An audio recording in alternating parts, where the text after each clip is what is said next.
18:47 minutos, arrancamos en otro bloque más de La Resistencia. Comentanos, Ramiro, ¿con qué continuamos? Elecciones históricas ayer en Europa y bueno, han dejado que hablar. Voy a hacer un análisis un poco de los distintos países, los principales países, un análisis casi psicológico. Tenemos que hablar de las sociedades porque han resultado en una elección histórica donde se ha habido un aumento incluso en la participación en algunos países, como el caso de Alemania, como el caso de Francia, y se han dado algunas cuestiones, algunos hechos también históricos, como el caso de Francia con Macron, ¿no?, que disolvió el Congreso ante la vapuleada que le metió el partido de Agrupación Nacional de Le Pen. Bueno, un 34% prácticamente que también es rotundo, le duplicó a Macron en lo que se refería a los números. Por lo tanto, Macron tuvo que disolver y convocar elecciones en las próximas semanas, en este mes, a finales de mes, porque va a darle la oportunidad a ver si quiere reivindicar o mantener la postura del pueblo francés, que se ha agotado, está llegando a ese agotamiento social acerca de lo que son las políticas de Francia. Bueno, tiene que ver con estas ideas de Macron, de la política de inmigración abusiva que ya sobrepasa cualquier tipo de límite en Europa, que lo que tiene que ver con lo que está pasando en la guerra de Ucrania y Rusia, donde Macron está casi decidido a convertirse en una especie de Napoleón y ir al frente en una guerra a gran escala, ¿no? Entonces, todas estas cuestiones han han llegado al hartazgo en la sociedad, y también en Francia, y también ha llegado al hartazgo en la sociedad en lo que es Alemania. Cuidado acá, porque no se ha tocado mucho el tema de Alemania. Hay algunos que tienen cierto miedo a hablar acerca de lo que ha pasado con...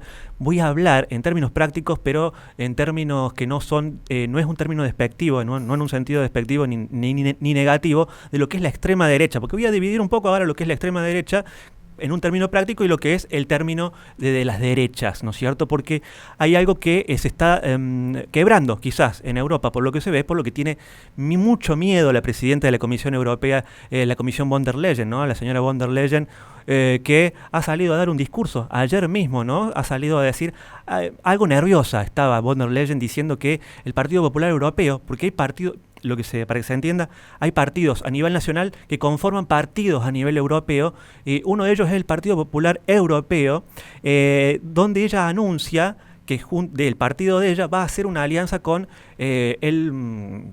un partido que se llama Alianza de los Progresistas y Socialdemócratas, el SIP, a nivel europeo. Ya les voy a contar un detalle acerca de lo que es España, ¿no?, acerca de esto. Un país que da mucho que hablar. Lamentable, por cierto. Y dice von der Leyen, para evitar la aparición de las extremas derechas y las extremas izquierdas. En realidad el problema de ella es con las extremas derechas, no con las extremas izquierdas. Nada más que quiere hacerla pasar desapercibida a la extrema derecha. El problema que tiene es que en Alemania ha salido con un resultado histórico y se ha posicionado en segundo lugar, un triunfo también, un resultado histórico por parte de la AfD, Alternativa para Alemania, donde la juventud... en Alemania quisieron hacer una jugada electoral aprobando para que los menores, los chicos, los jóvenes de 16 años puedan ir a votar, y los jóvenes de 16 a 24 años, o 16 a 29 incluso, terminaron votando la AfD, terminaron votando la extrema derecha, y esto le generó cierta sorpresa a muchos dentro de la sociedad, al progresismo, a las alas izquierdistas, a la socialdemocracia, y a los verdes, por supuesto, que no podían creer cómo 16 a 24 años son los que más votaron a la extrema derecha, ¿no?, a la AfD. ¿Y por qué digo extrema derecha y por qué lo hago en términos prácticos? Porque también en Francia ocurrió lo mismo, como les decía, con el partido de Marine Le Pen, en lo que es Agrupación Nacional, y lo distingo de otros partidos porque hay un bloque, ¿no es cierto?, en lo que es la Unión Europea. Tenemos que hablar en lo que refiere a los resultados, que por cierto, hablando de los verdes, se comieron un 38% abajo en comparación con 2019 en Alemania. Un golpe brutal, y el que más creció fue la AfD, un 56%. En el primer bloque, hablando acerca de esto, donde los resultados de Alemania y Francia como en un primer escalón en lo que refiere a potencia europea a nivel económico, y lo que tiene que ver incluso también militar, financiero, industrial, energético, pero más que nada del lado energético, ¿no?, el tema de Francia y el problema de la desindustrialización que está sufriendo, y el problema energético en Alemania. Por eso votaron lo que votaron la sociedad. En un mapa alemán donde se puede ver una parte de la Alemania del Este, podríamos decir, pintada de azul, y la otra parte pintada de gris, una Alemania occidental. ¿Por qué? Porque bueno, la Alemania del Este votaron todos prácticamente en mayoría en todas las regiones, Turingia, Sajonia, Brandenburgo, Mecklemburgo, Pomerania, votaron a la AfD. En un país, en una zona, en una región que vivieron en esa parte del país lo que fue el comunismo atroz y la ocupación por parte de la Unión Soviética, ¿no? Qué curioso, ¿no? Pasaron de esas vivencias a irse a la extrema derecha, como dicen, ¿no? Y por otro lado tenemos, como les decía, un escalón un poco más abajo, un poco más debajo de en este conjunto de países de la Unión Europea, que son, yo les digo, los países que tienen unas economías bastante frágiles, bastante complejas, no saben para dónde ir a veces, y me estoy refiriendo porque están muy condicionados, son países eurodependientes, claramente eurodependientes, estamos hablando de de Italia, perdón, y de España. Y en otro aspecto también sumamos un poco a Polonia, voy a decir por qué. Porque acá hay una trampa en lo que está pasando dentro de estos países, ¿no? Hay una trampa que sale mejor favorecida, mejor parada Giorgia Meloni, que es el partido gobernante, que se llevó adelante ayer un triunfo impactante en su país, una confirmación, ¿no?, de lo que quiere la gente. Pero por el lado de España se vio algo totalmente distinto, una sociedad bastante perdida, una sociedad que necesita prácticamente, este es un país, como les decía, en el análisis psicológico, que necesita ir al psicólogo para ver cuál es el rumbo. Bueno, la sociedad no está madura claramente en España, y esto es lo que se ha visto en el resultado de Vox, que apenas sumó un 3% de lo que había sido en 2019. Estamos hablando de 2019, una época anterior a la pandemia, anterior a las guerras, anterior a la guerra en Medio Oriente, anterior a la crisis económica, crisis energética, y aún así la sociedad no es que no haya votado bien, como dicen algunos, no hubo una alternativa que realmente fuera rupturista y que rompiera esa. Por eso le pueden decir ahora, básicamente los medios no hablan tanto de extrema derecha en Vox, sino que pasa a ser una derecha que tiene una problemática bastante particular, porque se refiere a una cuestión que va más allá de esta lucha contra el progresismo, contra la Agenda 2030, sino que tiene que ver con un problema de mantenidos dentro de la Unión Europea, y ahí entra la cuestión de Italia, como por eso les decía, economías frágiles, Italia, España, que tienen que recibir los fondos, incluso a veces fondos discrecionales, como se podría conocer en Argentina, cuando reciben algunas provincias. Estos países tienen que recibir fondos, por ejemplo, del Fondo de Cohesión, del Fondo Estructural, del Fondo de Estructuras, perdón, de la Unión Europea, tienen que recibir para sobrevivir. Fíjense que no son países industrializados en el caso de Italia y de España. En el caso de España, bueno, está en un nivel mucho más delicado. Ellos tienen uno de los principales ingresos a través del turismo, y entonces estas derechas, como pasa en el caso de Vox, no tienen una definición clara, y no se los puede considerar en el euroescepticismo elevado, ¿no? Porque está el euroescepticismo suave, y acá tenemos el caso de Vox, en el caso de Fratelli d'Italia, el caso de Meloni. No son los euroescepticistas contundentes, digamos, como es en el caso de la extrema derecha, por eso hago la distinción, en Alemania y en Francia. Estos países tienen cómo salir y tienen cómo dar el portazo el día que tengan que darlo, y hacer el Dexit en Alemania, el día que lo puedan hacer. En cambio, si llegara a darse eso, se les acaba, la entrada de dinero, podríamos decir, la entrada de los fondos de la Unión Europea, de los cuales vive principalmente España e Italia. Entonces, esto es lo que los pone también en una posición delicada, y no pueden radicalizarse estos partidos. En el caso de Meloni es mucho más inteligente, porque tiene a Matteo Salvini al lado en ese cogobierno, y hacen un equilibrio. Tenemos, por ejemplo, en lo que refiere a los partidos europeos, también una cuestión muy a analizar en España, que tiene que ver con que el 64%, sumando el Partido Popular y el Partido Socialista Obrero Español de Pedro Sánchez, el 64% entre ellos dos son la cantidad de votos que sacaron, ¿no? Que impulsaron de esta manera una gran cantidad, más de 40 escaños, dándoles al partido gobernante, en una alianza al partido europeo. Lo que pasa es que, ¿qué fue lo que hicieron en España? La gente salió, y yo el año pasado lo había dicho, en lo que fueron después las elecciones, en lo que habían sido las elecciones de España, el año pasado, había terminado con una frase que decía: España está acabada. Bueno, España está terminada, en un sentido y había dicho: hay una crisis política, una crisis institucional, una crisis de representatividad.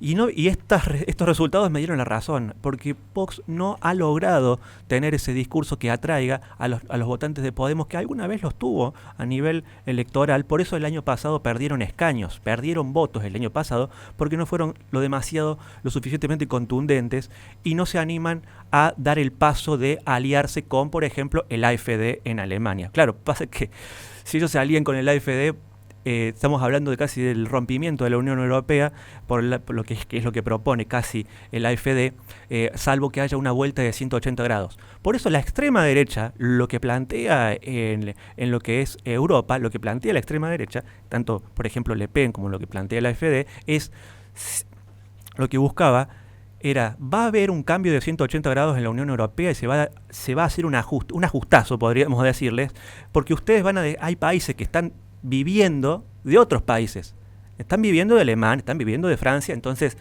se acabó la emisión de dinero, se acabaron los fondos, bueno, y todas estas cuestiones es lo que le preocupa a algunos partidos de derecha. En el caso de Vox, por ejemplo, le preocupa esa cuestión. ¿Qué hizo la sociedad española? Fue y votó al Partido Popular y votó al Partido Socialista Obrero Español. 64%, bien. El Partido Popular forma parte del Partido Popular Europeo, que es el que gobierna, el que tiene más poder en la Unión Europea, donde está von der Leyen. Es un partido conformado por partidos nacionales de centro-derecha, de derecha, liberales, conservadores, un conjunto que apuntan a lo que es el ecologismo, en parte a la Agenda 2030, pero no se relacionan con el Partido Verde, como se relacionan con la izquierda, con la centro-izquierda y con a través de lo que es una alianza dentro de la Unión Europea en estos partidos oficialistas, que es la alianza, como les decía, de los progresistas y socialdemócratas. ¿Quién está dentro de ese partido? El Partido Socialista Obrero Español. Y a nivel europeo, el Partido Popular y los socialdemócratas hacen una alianza. Por eso ayer veía algunos comentarios de los españoles que decían: no voto más al Partido Popular porque veo que es una alianza a nivel europeo. ¿Y qué estaban esperando que hicieran? Entonces es una sociedad completamente inmadura. También se ve una inmadurez de parte de lo que es en Polonia. Pero en Polonia tiene otro problema, que es una especie de resentimiento fuerte y duro por lo que tiene que darle la mano a von der Leyen por detrás, ¿no es cierto?, de los otros partidos. ¿Por qué? Porque aunque ustedes no lo crean, hay un apoyo externo que le da el partido, en este caso de Polonia, pasamos a Polonia, a través del presidente del partido de Andrzej Duda, que le da un apoyo externo a von der Leyen. Entonces, son nacionalistas, pero son polacos. Ahí hay una de las cuestiones principales para analizar en lo que refiere a ellos. ¿Por qué? Porque no quieren ni Alemania y no quieren tampoco saber nada con Rusia. Ellos no quieren saber nada con ninguno. Entonces, a la hora de hacer un negocio, prefieren ir a la Unión Europea para que le entreguen los fondos, para que la OTAN les lleve material militar. Ellos quieren también vivir la vida casi gratis, ¿no es cierto?, como pasa con España. En España el español no se preocupa tanto como se preocupa en Alemania, porque el español lo que dice es, me entero ahora de que hay una alianza, no se preocupan tanto por la cuestión política, por lo que se ve a simple vista, no saben lo que es lo que votan, porque el español básicamente dice, bueno, yo vivo del turismo, me recibo los fondos de la Unión Europea, hago la plancha, llega el verano, saco la reposera, me voy al mar Mediterráneo, a las costas del mar Mediterráneo, no me importa, vivo la vida, tengo el euro. Si no tuviera el euro, España no es nada, no existe, Italia tampoco existe. Entonces tienen ese miedo de perder los privilegios. Es una sociedad que tiene miedo de perder los privilegios. En Italia pasa más o menos lo mismo. Nada más que el discurso tenemos a Matteo Salvini por un lado, que su partido, Liga de Italia, forma parte, Liga de Italia, del Partido Europeo Identidad Democrática. Que ese partido, Identidad Democrática, donde está Le Pen y donde estaba el AfD, pero bueno, hubo una cuestión interna, son partidos de extrema derecha, por los que podríamos decir en términos prácticos. ¿Por qué? Porque son altamente euroescépticos. Entonces Matteo Salvini hace el juego por ese lado, como un euroescéptico importante, y por el otro lado tenemos al partido de Giorgia Meloni, Fratelli d'Italia, que bueno, ella tiene que negociar, y ¿saben qué? Von der Leyen le tendió la mano a Giorgia Meloni para que pueda tener una gobernabilidad mucho más práctica el partido gobernante europeo. Entonces, cuidado con lo que va a decidir Giorgia Meloni en las próximas semanas, porque va a tener que decidir si se une a la alianza con Marine Le Pen o si toma la mano de von der Leyen. ¿Por qué? Por la plata. Lo mismo por el dinero lo hace Andrzej Duda, por cierto. Es mucho más complejo la cuestión psicológica de estos países. Hay dos principalmente, como les digo, para finalizar, tienen que ir a hacerse ver un examen de conciencia España y Polonia, y por el otro lado, bueno, España, Italia es bastante inteligente en ese sentido. Cuidado con la AfD y cuidado con el partido de Le Pen, porque el año que viene hay elecciones en Alemania. Claro, tienen miedo de que la AfD pueda llegar a sobrepasar lo que es ese cordón sanitario a la extrema derecha que le hicieron en Alemania, ¿no es cierto? El sistema. Y tienen miedo de que Alemania diga, me voy de la Unión Europea. ¿Y saben a dónde se va a ir Alemania? Se va a ir directamente a aliarse con Rusia. Ese es el problema con el AfD. Esa es la realidad. Por eso algunos de la derecha no nombran a ese partido, porque dicen las cosas como son. Le recordamos a la gente que este programa es sobre el canal de YouTube de La Resistencia Radio, donde en la descripción de los videos tiene nuestra plataforma Patreon, donde pueden apoyarnos para que podamos seguir haciendo este tipo de contenido. Vamos a un corte y enseguida volvemos con más Resistencia.